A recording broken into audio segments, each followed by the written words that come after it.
Could you please state your name and address for the record, please? Ron Cogliano, Kingston, Mass. Represent the Merit Construction Alliance. We're a group of open shop contractors and their employees who represent folks throughout Massachusetts, dozens and dozens of which are from Fall River. Folks that you know, they're your constituents, your neighbors, and you saw them here in these council chambers for the last 3 times we've undertaken this debate. Couple of things. I'm going to bounce around a little bit. Could the other people give their name and address for the record? Frank McCreef, 198 Coggeshall Street. Eric Santos, 346 Durfee Street. My name is Greg Beeman. I live at 97 Glen Street, Malden, Mass.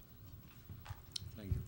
Thank you. A couple of things. First of all, we've heard a lot of talk here of demonization of open shop contractors, folks who live in the city, folks who employ people, folks who create wealth, folks who create opportunity, folks who have everything on the line to make a business, to make a go of it, to employ hard-working people who choose not to join a union. They're somehow demonized. Let me make one thing clear. They're not demons. They're the people who every single Boy Scout troop, Little League team has on their speed dial when they need a donation. They're always there for the community. They're an integral fabric of the community. If they own property tax in communities like Fall River with a bifurcated rate, they're paying 2.5 times the residential rate to support the residential community. They're not bad people. The employees are hard-working folks. They just choose not to join a union. It doesn't make them bad. It doesn't make them less competent. And because they work on a school that has problems doesn't mean it's their fault. The Big Dig was union only, and it's loaded with problems. Excuse me. Excuse me. You spoke. Let them finish. They didn't interrupt you. Don't interrupt them. None of that. We talk about residency requirement. Nice sounding concept. The fact of the matter is residency is illegal. It's against the U.S. Constitution. It's a violation of the Privileges and Immunities Clause of the Constitution. It's been found to be illegal in Worcester and in Somerville and I believe in Springfield. We talk about the fact that we have to put residents to work. Well, we've got a lot of residents in the city who are construction workers that don't belong to a union for whatever reason. That's their personal choice. We're not asking you to come here tonight and support an ordinance that's going to interfere with a union worker's ability to make a living. But that's what's in front of you tonight is an ordinance that interferes with the non-union worker's ability to make a living.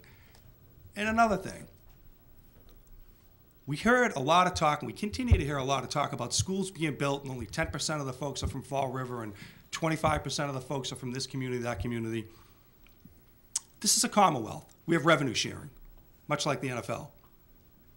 Fall River gets 60, 70, 80% of their money in some cases to build schools from people from the Berkshires all the way down to the Cape and everywhere in between. I think you go down a slippery slope when you start telling people from other communities that they can't come across the line and earn a living, even though they're paying for that building with their hard-earned tax dollars.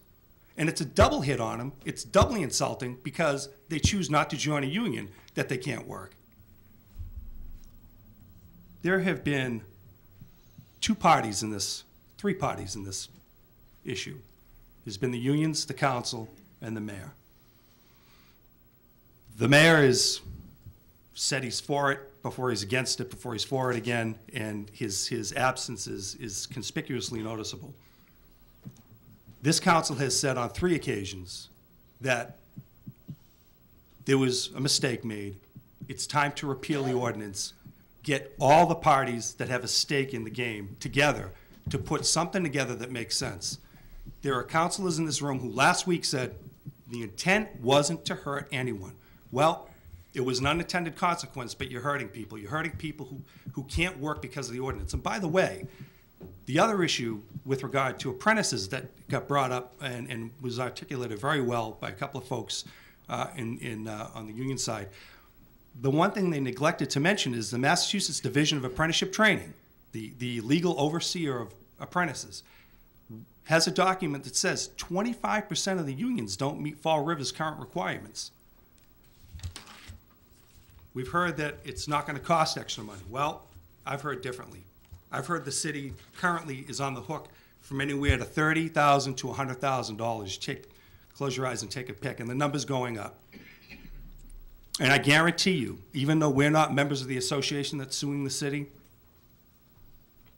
I guarantee you there will be no consent agreement unless there's attorney's fees included in it.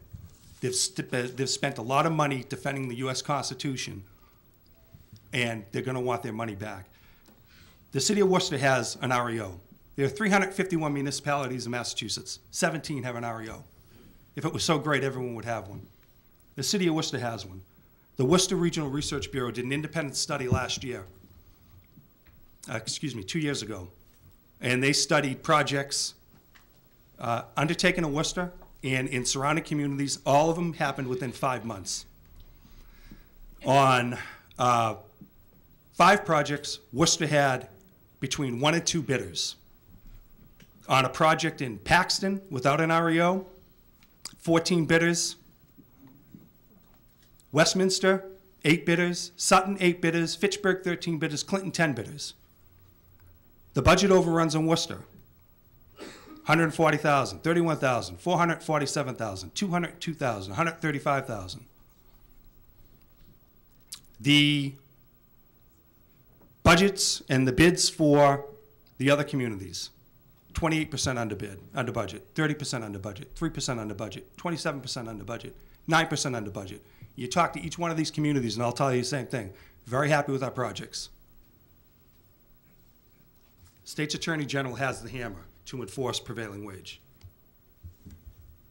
We're willing to sit and work with this council, with this city, with our union counterparts, and we're willing to craft an ordinance that makes sense, but doesn't hurt anybody, doesn't cheat anybody out of the ability to earn a living. You folks have stood up and done the right thing 3 times now, and the only reason why we're back here is because of a procedural defect. Urge you to rescind the ordinance in its entirety. Let us all come back to the table. Let's put something together that we can all live with, that's fair and equitable and doesn't discriminate against anyone because they choose to belong or not belong to a union. Thank you.